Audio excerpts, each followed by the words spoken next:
s'ils veulent se vacciner, parce que ça c'est quasiment un autre débat. Ça peut être obligatoire. La vaccination contre vous la vous rendez variole. compte le risque qu'on prend ? On n'a aucun recul. On n'a aucun recul sur ce vaccin. La vaccination contre la variole était obligatoire et c'était illégal de ne pas se vacciner. On peut imaginer qu'on rende pour les personnes âgées la vaccination obligatoire quand le vaccin. Moi, je peux vous dire qu'un vaccin en janvier, moi, j'y vais pas. Hein. Mais moi, je n'y vais pas. Je n'ai pas confiance. Mais personne. Je n'ai pas confiance. Il y a zéro recul. Personne n'a proposé de vacciner les gens de votre âge. Non, mais d'accord, mais même plus âgés. Moi, j'enverrai pas mes parents se faire vacciner en janvier.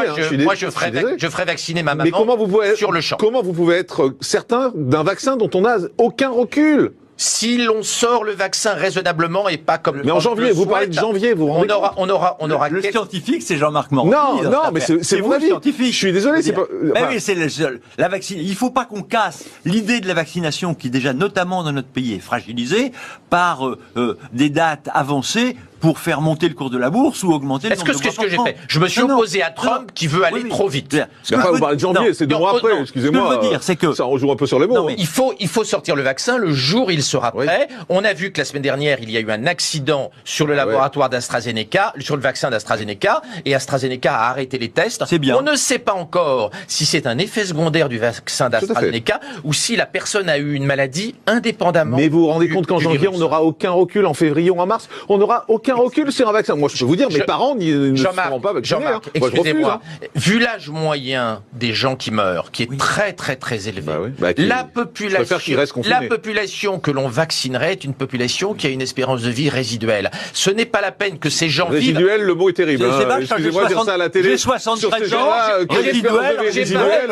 J'ai parlé des gens au-dessus de 80 ans. J'ai pas parlé de toi et de... Le mot résiduel est violent. C'est une réalité médicale. Donc, attendez.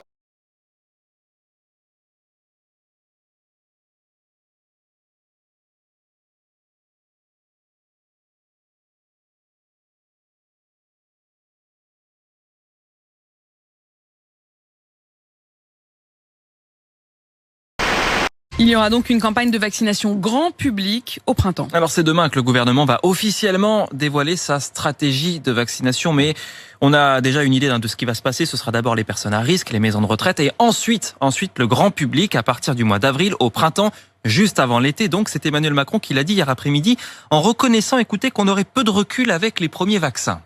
Il y aura une première campagne de vaccination qui, elle, sera très ciblée, avec des vaccins de première génération sur lesquels on a peu de recul et qu'on va plutôt réserver sur en tout cas les publics les plus sensibles.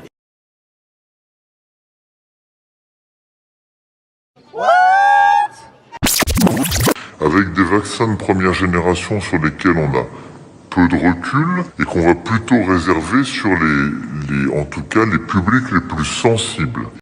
Et on aura vraisemblablement une deuxième vague de vaccination qui s'ouvrira quelque part entre avril et juin, qui elle sera plus large et plus grand public et qui ira vers une stratégie de vaccination du plus grand nombre. J'ai pu dire il y a quelques jours aux Françaises et aux Français que nous n'aurons pas une stratégie de vaccination obligatoire, mais qu'on cherchera à vacciner le plus grand nombre par une stratégie de conviction et de transparence.